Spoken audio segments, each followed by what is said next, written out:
Welcome back to my channel Shrabanti Rannaghar and blog. এখন শীতের শেষ প্রায়, আর মটরশুঁটিও কিন্তু একেবারে শেষের দিকে। এখন কম দামে কিন্তু মটরশুঁটি বাজারে পাওয়া যাচ্ছে, তাই বানিয়ে ফেলুন মটরশুঁটির ধোঁকা। মটরশুঁটির ধোঁকা বানানোর জন্য নিয়েছি ছোলার ডাল। এই ছোলার ডালগুলো জল দিয়ে ভিজিয়ে রেখে দেব প্রায় 2 থেকে 3 ঘন্টার মতো।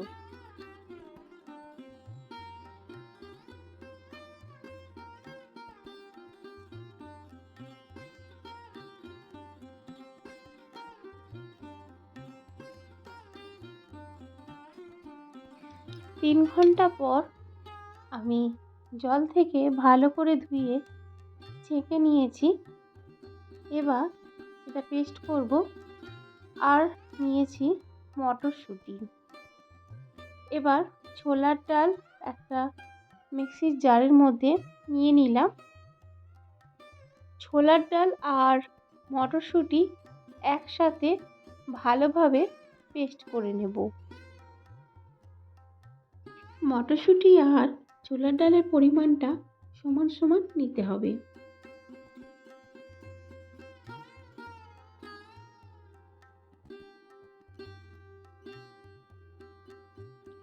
এর মধ্যে দিয়ে দিলাম 2টো কাঁচা লঙ্কা।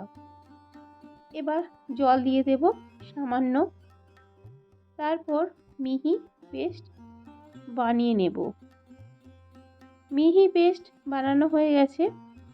এবার কড়াইয়ের মধ্যে দিয়ে দিচ্ছি 1 চামচ কালো জিরে আর আদা, আর তার সঙ্গে কাঁচা লঙ্কা পেস্ট। এবার এগুলো একটু ভাজার পরে দিয়ে দিচ্ছি ছোলার ডাল আর মটরশুঁটির যে পেস্টটা বানিয়েছিলাম সেইটা দিয়ে দিলাম। এবার ভালো করে কিন্তু কষিয়ে কষিয়ে এটা একটা ডোয়ের আকৃতি করে নিতে হবে।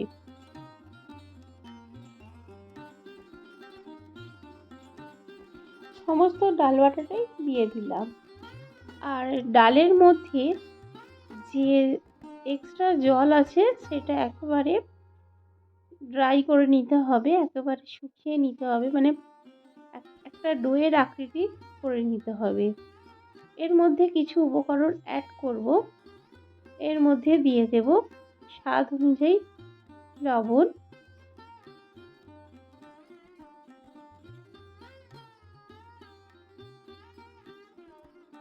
এরপর দিয়ে দেব একটু চিনি। স্বাদের ব্যালেন্সটা ঠিক রাখার জন্য একটু চিনি এখানে দিতে হবে।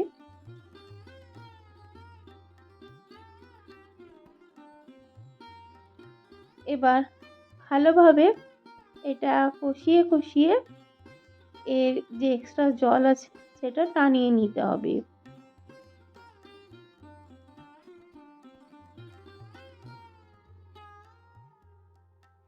দেখুন বন্ধুরা কতটা টেনে গেছে, একটা ডোয়ের মতো হয়ে গেছে। এবার এটা একটি পাত্রে নামিয়ে নেব। কড়াইয়ের গা থেকে কিন্তু ছেড়ে ছেড়ে উঠছে, দেখতেই পাচ্ছেন। তার মানে এইটা তৈরি হয়ে গেছে।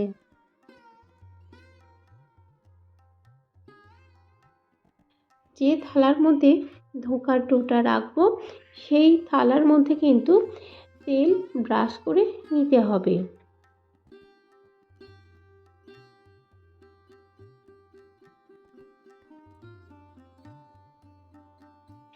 এটা কিন্তু ঠান্ডা করা যাবে না, গরম অবস্থাতেই কিন্তু এটা খুব সুন্দর করে একটা শেপ তৈরি করে নিতে হবে।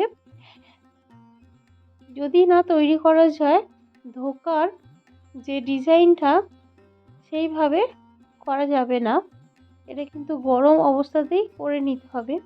আমি হাতের মধ্যে একটু তেল লাগিয়ে নিয়েছিলাম, তাই আমার হাতে লেগে যাচ্ছে না। দেখুন খুব সুন্দর করে আমি হাতে সাহায্যে এটা ঠিক করে নিচ্ছি। তারপর একটু খুন্তি দিয়েও করে নিলাম। দেখুন খুব সুন্দর করে এটা একটা শেপ দিয়ে নিলাম। এবার একটু ঠান্ডা হওয়ার পরেই এটা কাটতে হবে। পিস পিস করে আমি কেটে নেব। যেই রকম ধোকা হয় সেইভাবে আমি এটা কেটে নেব।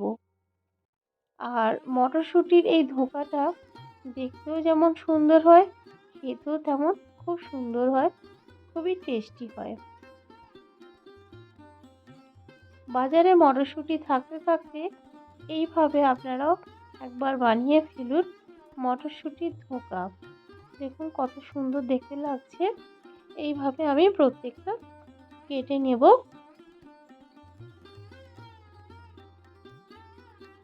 আর বন্ধুরা অবশ্যই কিন্তু যে থালাটায় এটা রাখবেন সেই থালাটায় অবশ্যই তেল মাখিয়ে নেবেন। দেখুন তৈরি হয়ে গেছে। আর আমি আলু দেব, সেই জন্য আমি এরকমভাবে আলু কেটে নিয়েছি। তো এবার কড়াইয়ের মধ্যে দিয়ে দিলাম সাদা তেল। তেলটা গরম হওয়ার পরেই প্রথমেই ধোকাগুলো ভেজে নেব। ধোকাগুলো উল্টে পাল্টে ভেজে নিতে হবে। যেসব বন্ধুরা আমার ভিডিওটি দেখছেন অবশ্যই একটা লাইক করে দেবেন। একটা লাইক কিন্তু আমাদের জন্য অনেক অনেক গুরুত্বপূর্ণ। আর ভিডিওর শেষে অবশ্যই কিন্তু কমেন্ট করে জানাবেন রেসিপিটি কেমন হয়েছিল। আর নতুন বন্ধু যারা আছেন চ্যানেলটা সাবস্ক্রাইব করে পাশের বেলটা অল করে দেবেন।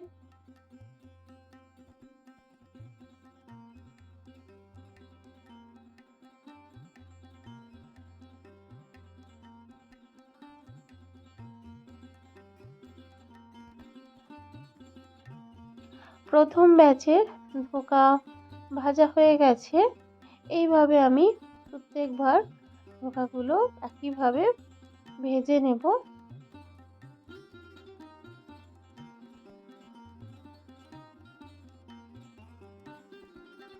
এই একইভাবে প্রত্যেকটা ধোকায় আমি ভেজে নেব। দেখুন বন্ধুরা সমস্ত ধোকা কিন্তু ভাজা হয়ে গেছে। মটরশুঁটির ধোকা ভাজার ওই তেলের মধ্যেই দিয়ে দিলাম একটা শুকনো লঙ্কা আর জিরে। এবার ফোড়নটা একটু ভাজা হবার পরে দিয়ে দিলাম কেটে রাখা আলু। আলুগুলো দিয়ে ভালোভাবে ভেজে নিতে হবে। আপনারা চাইলে আলু না দিয়েও কিন্তু গ্রেভি করেও রান্নাটা করতে পারেন। আমি এখানে আলু দিয়েই কিন্তু রান্নাটা করেছি, খেতে কিন্তু খুবই ভালো হবে। আর এইভাবে আলু দিয়ে করলে ভাত বা রুটি বা লুচি পরোটার সঙ্গেও ভালো লাগবে। আলুর মধ্যে দিয়ে দিলাম সামান্য একটু লবণ। এবার আলু কিন্তু খুব ভালোভাবে ভেজে নিয়েছি। এবার এর মধ্যে দিয়ে দিলাম সামান্য একটু হিং। যেহেতু নিরামিষ রান্না তাই হিং একটু দিয়ে দিলাম, এর স্বাদ কিন্তু খুব ভালো লাগবে। এবার এর মধ্যে দিয়ে দিলাম আদা আর কাঁচা লঙ্কার পেস্ট, 1 চামচের মতো দিলাম। এবার আদা একটু ভেজে নিচ্ছি। আদা ভেজে নিলে আদার কাঁচা গন্ধ চলে যাবে। এবার এর মধ্যে দিয়ে দেব টমেটো বাটা। এখানে আমি টমেটো পেস্ট করে নিয়েছিলাম। এই দেখুন এটা টমেটো পেস্ট, এটাই আমি দিয়ে দেব। এখানে আমি 2টো টমেটো পেস্ট করে নিয়েছিলাম, পুরোটাই কিন্তু দিয়ে দেব।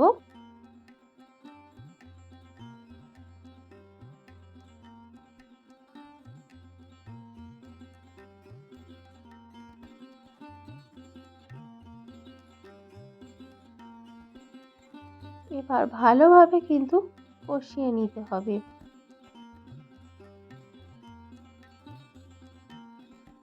এবার এর মধ্যে দিয়ে দিলাম হলুদ গুঁড়ো। এখানে আমি 1 চামচ পরিমাপে হলুদ গুঁড়ো দিয়ে একটু নাড়াচাড়া করে নিলাম। এবার দিয়ে দেব কাশ্মীরি লাল লঙ্কার গুঁড়ো।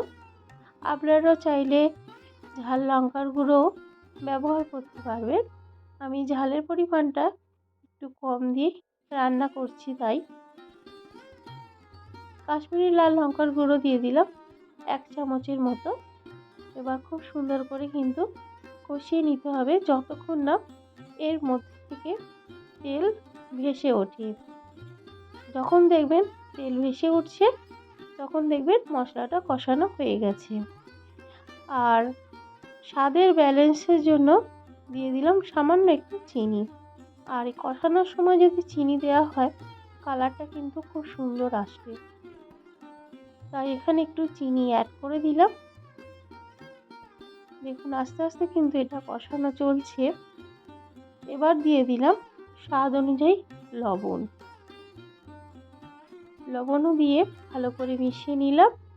কিছুক্ষণ পর দেখাচ্ছি আস্তে আস্তে কিন্তু উপর থেকে তেলটা ভেসে উঠেছে। এই পর্যায়ে দিয়ে দিলাম 3টে কাঁচা লঙ্কা। আলুগুলো কিন্তু অল্প একটু নরম হয়েছে, এখনো ফুল নরম হয়নি। এর মধ্যে দিয়ে দেব 1 মুঠো ধনিয়া পাতা। ধনিয়া পাতা দিয়ে ভালোভাবে আবার নাড়াচাড়া করে নেব।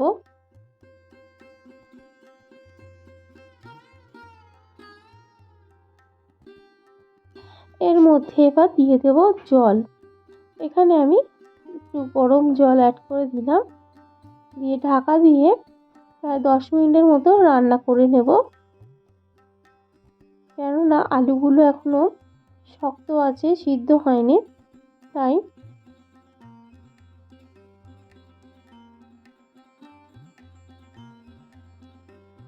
ঢাকা দিয়ে 10 থেকে 15 মিনিট রান্না করার পরে ঢাকাটা খুলে দিলাম। এবার চেক করে নেব আলুগুলো সিদ্ধ হয়েছে কিনা। আলুগুলো নরম হয়ে গেছে। এবার ভেজে রাখা ধোকাগুলো দিয়ে দেব।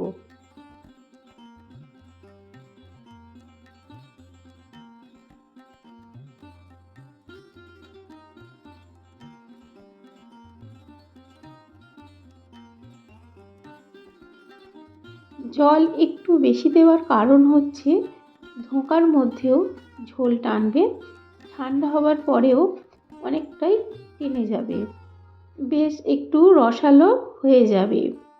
তো দেখুন বন্ধুরা কত সুন্দর কালারটা এসেছে। আর যে ধোকার পরিমাণটা করেছিলাম পুরোটা কিন্তু দিইনি, সবগুলো দিইনি, কিছুটা রেখে দিয়েছি, কিছুটা এই তরকারিতে দিয়েছি। তো সবই হয়ে গেছে। তো শেষে আমি ঘি আর গরম মশলা দিয়ে গ্যাসের ফ্লেমটা বন্ধ করে দেব। নিরামিষ রান্নায় ঘি দিলে স্বাদ কিন্তু অনেক ভালো হয়। আর এইরকম নিরামিষ রান্নাতে কিন্তু ঘি আর শেষে গরম মশলা অবশ্যই দেবেন। আর এই গরম মশলাটা হচ্ছে আমার হোমমেড গরম মশলা। তো রেসিপিটা এটা তৈরি হয়ে গেছে। গরম গরম ভাত বা রুটি, লুচি, পরোটা সবের সঙ্গে কিন্তু এটা দারুণ জমে যাবে। আজকের রেসিপিটি যদি ভালো লেগে থাকে অবশ্যই কিন্তু লাইক করবেন, শেয়ার করবেন এবং কমেন্ট করে জানাবেন কেমন হয়েছে। তো বন্ধুরা ভালো থাকবেন, সুস্থ থাকবেন। আবারও ফিরে আসবো কোনো রেসিপি বা কোনো ভিডিও নিয়ে। আজকের মতো এখানেই, টাটা, থ্যাংক ইউ।